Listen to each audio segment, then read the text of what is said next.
This is a talk about noise. And also a talk about music. About how noise and music are not opposed to each other, but need each other to keep on going. About how the concepts of friction, distortion, feedback, and failure describe a prolific anti-art movement with a variegated international community of practitioners. It's difficult to talk about noise precisely because the words I will use are consonant and meaningful, and therefore fully at odds with the subject at hand. Perhaps what I should use instead are nonsensical utterances and guttural screams, and this would convey the meaning of my talk more clearly. Shall I do this? Yeah! Perhaps later. For now, I will give you an example of this predicament about how words and noise don't work. A well-respected music critic wrote a book in 2007 called "The Rest is Noise," implying that any music not discussed within is not worth considering as music. But it seems to me that the premise is faulty, and that noise is inside the very fabric of music. Others have said, noise doesn't belong in music. Music should be pure harmony. When music is consonant and harmonic, which is what it was doing for so long, it became a thing which seemed to elevate the ideas of comfort, convention, conformity above the listener's raw sensation of sound. But now everything's changing. With the direction that the world's going in, it's of the utmost importance not to make harmony or consonance, convention or conformity, but rather to make noise. And how is this done? Done by making music, which then goes in and reminds us of noise. It's important that this noise be just noise, finitely noise. Then, very simply, it goes in and becomes infinitely music. In Tono Rumori, which is what Luigi Russolo had in mind when he wrote The Art of Noises, Russolo was born in the late 19th century Italy, where daily lives were largely centered around agriculture, craft production, with most work taking place outdoors. As a result, the sounds that dominated people's daily lives were those of nature. The rustling of leaves, the chirping of birds, the sound of animals grazing in nearby fields. In other words, life was quiet. Life was organized. But the world changed, as it always does, and Russolo moved to Milan in 1901, where the city was rapidly industrializing. With factories and industrial complexes popping up throughout the city, this brought with it a wave of migration from rural areas to the city, leading to a population boom and urbanization. The city was a bustling center of industry and commerce, with sounds of horse-drawn carriages replaced by cars and trains, where street vendors and peddlers could be heard calling out their wares, while the sounds of steam-driven machinery and factory whistles punctuated the day. Russolo began to listen to this new sonic experience. It was loud, louder than any sound preceding it in history, save world-changing cataclysmic events like volcanic eruptions or asteroid impacts. It was chaotic, an unordered collision of steel punch presses, rapid textile looms for chunks, rhythmic printing press cracks, the whip-slap steam hammer hiss bang, whip-slap steam hammer hiss bang, crack, crack, ka-chunk, whip-slap steam hammer hiss bang, crack, crack, ka-chunk, whip-slap steam hammer, crack, crack, crack, ka-chunk. Some of my facts may be incorrect. I used AI chatbots to research this talk. And in a way, that's all you need to know about noise music. It's out of this sonic world that Russolo declares noise was born, and where it triumphs and reigns supreme over the sensibility of men. The old ways are irrelevant now, saying Beethoven and Wagner have stirred our nerves and our hearts for so many years. Now we have had enough of them. We delight much more in combining in our thoughts the noises of trams, of automobile engines, of carriages, and brawling crowds than in bearing again the Eroica or the Pastorale. Instead, we must break at all costs from this restricted circle of consonant sound and conquer the infinite variety of noise sounds.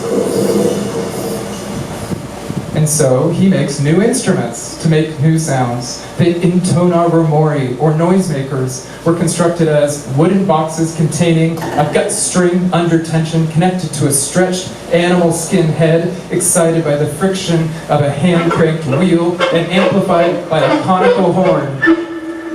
Variations among each instrument allowed a variety of noise types ranging from whirring and buzzing to clanging and crashing. At the heart of the intona rumori's tone production is the principle of friction, a force that opposes motion between two surfaces in contact. Friction is a cyclic process of sticking and slipping between two surfaces. When two surfaces are brought into contact, the intermolecular forces between them cause them to stick together. As a force is applied to one of the surfaces, it starts to move. But the other surface resists this motion, causing the two surfaces to deform slightly, transferring energy as vibration, and therefore making sound. The word friction here is also a stand-in for all types of physical excitation methods. Air column turbulence of a wind instrument, the colliding impact of two objects, the tension release of plucked material, all standard ideas for instrument sound production. However, the inharmonic excitation activity becomes the focal point of the sound, rather than the harmonic resonance of a string or wooden body. Friction noise is the instrument. Russo's instruments and manifestos, and the futurist movement generally, prefigured everything we're going to experience tonight. It's an unfortunate appendix to Russo's story that he was also a fascist. That his headlong embrace of the future also included the reckless destruction of the past that found purchase with Mussolini and his party. Unfortunately, noise music has found similar purchase with fringe ideologies ever since. Shall I continue? My voice is still amplified.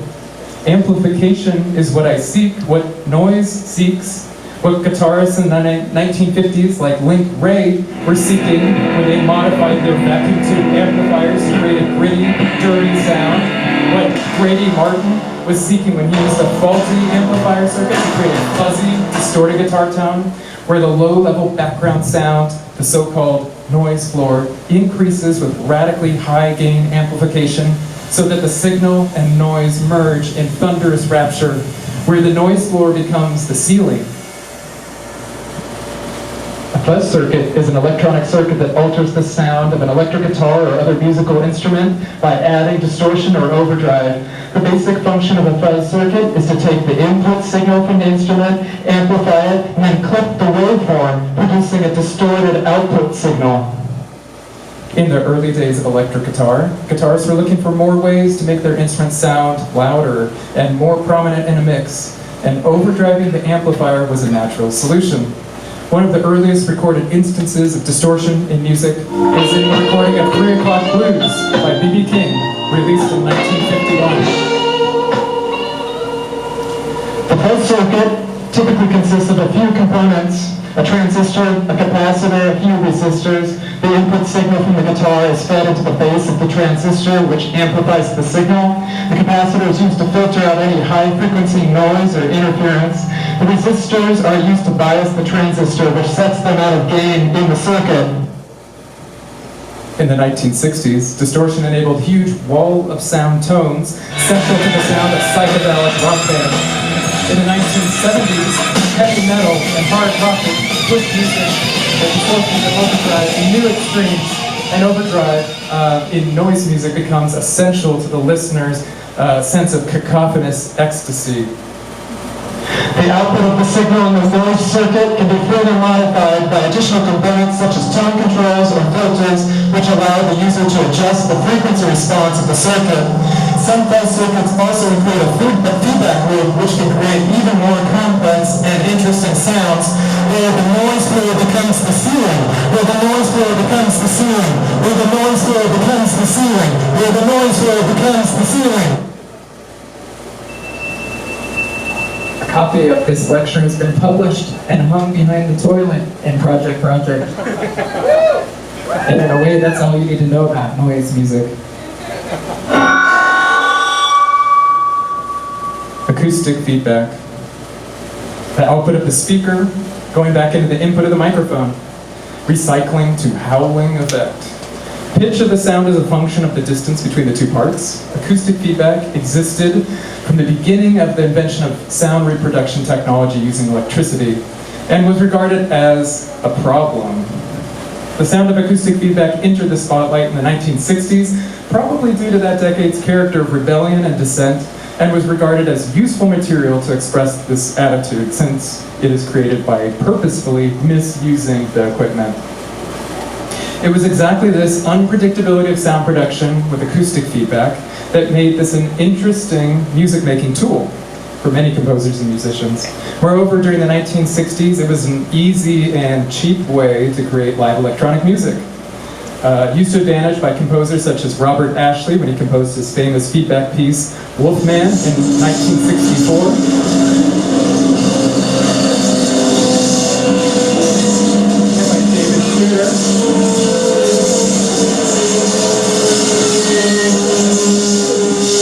David Tudor in his feedback piece Microphone for the 1970s World Fair in Osaka.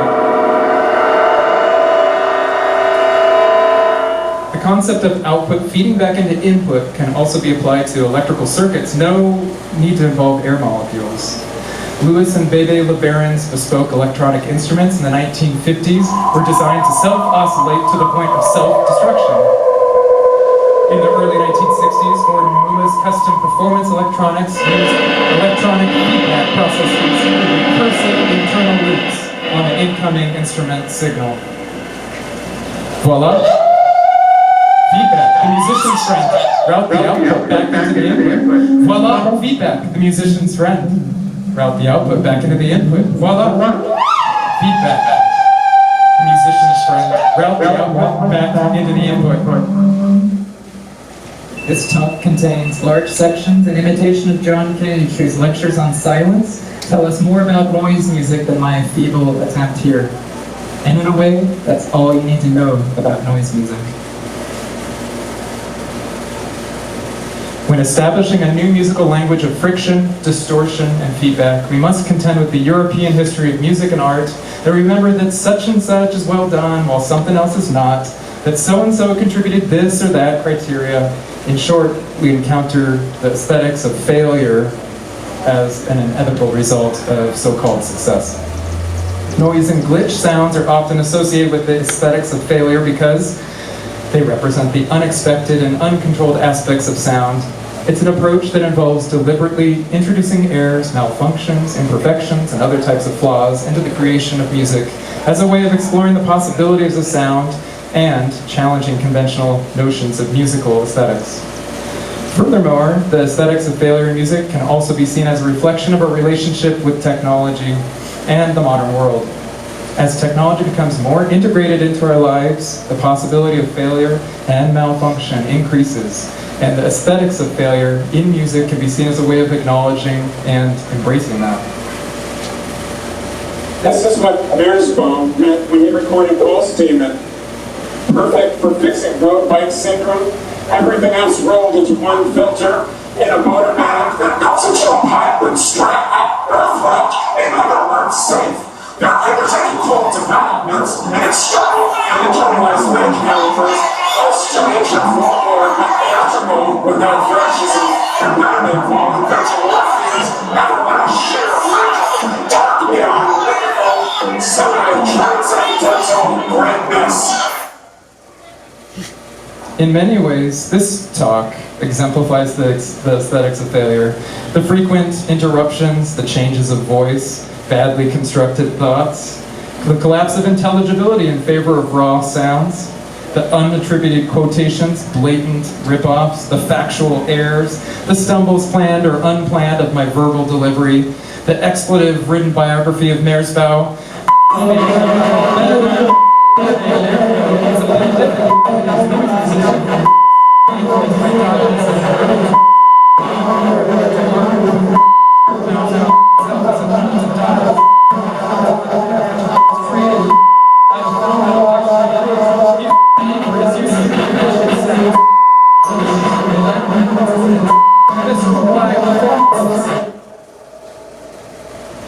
Which brings me to what I believe is the central truth of this talk, the core tenet of noise music, catharsis. It refers to the emotional release or purification that can occur when experiencing a work of art, particularly in response to strong and intense emotions. The experience of catharsis is often described as a sense of emotional liberation, of relief, as the intense emotions are evoked by a work of art, are expressed and released through the act of viewing or listening. The catharsis that I'm talking about is not the catharsis that's experienced when watching a movie or reading a book. It's the type of catharsis experienced when listening to a wall of energized air molecules. It's the feeling of freedom and the ability to breathe again. It's the release of all pent-up emotion that have been building up inside. It's the joy that's felt when a person who is normally silent and aloof is suddenly animated and vocal. It's the feeling of freedom when the words flow out of your mouth and you feel no fear of what people will think. It's the knowledge that you are doing something that you love and that you are good at it. It's the feeling of accomplishment when you've created something that makes people feel something. It's the feeling of being alive. It's the feeling of being alive. It's the feeling of being alive. It's the feeling of being alive. I have noise to make, and I am making it. And in a way, that's all you need to know about noise music. In many respects, the term noise music is actually meaningless. Not because the terms noise and music are antithetical, as I hope you will have gathered from this talk, but because they are two sides of the same coin, different phenomena with a shared nature like thunder and lightning. After all, what is music without noise? Unending pleasantness?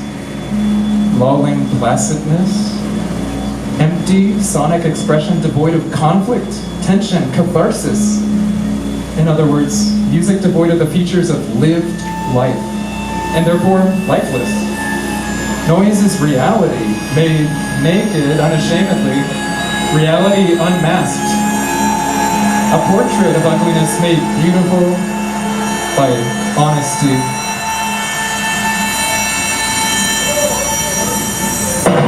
And now, here we are. There's noise to embrace. If among you there are those who wish to escape, let them depart. Now's the moment. What we require is noise. But what noise requires is that I cease speaking. Give any one sound a nudge. It reverberates effortlessly. But the nudger and the nudge produce that spectacle we call a performance. Shall we have one now? Or we could just simply decide not to have a performance, whatever you prefer. But now, there are noises, and the words make a cacophony, and they remind us all that this can't stop the wars, can't make the old younger, or lower the price of bread, say it again louder. I have noise to embrace, and I am embracing it, and that is art, and that is.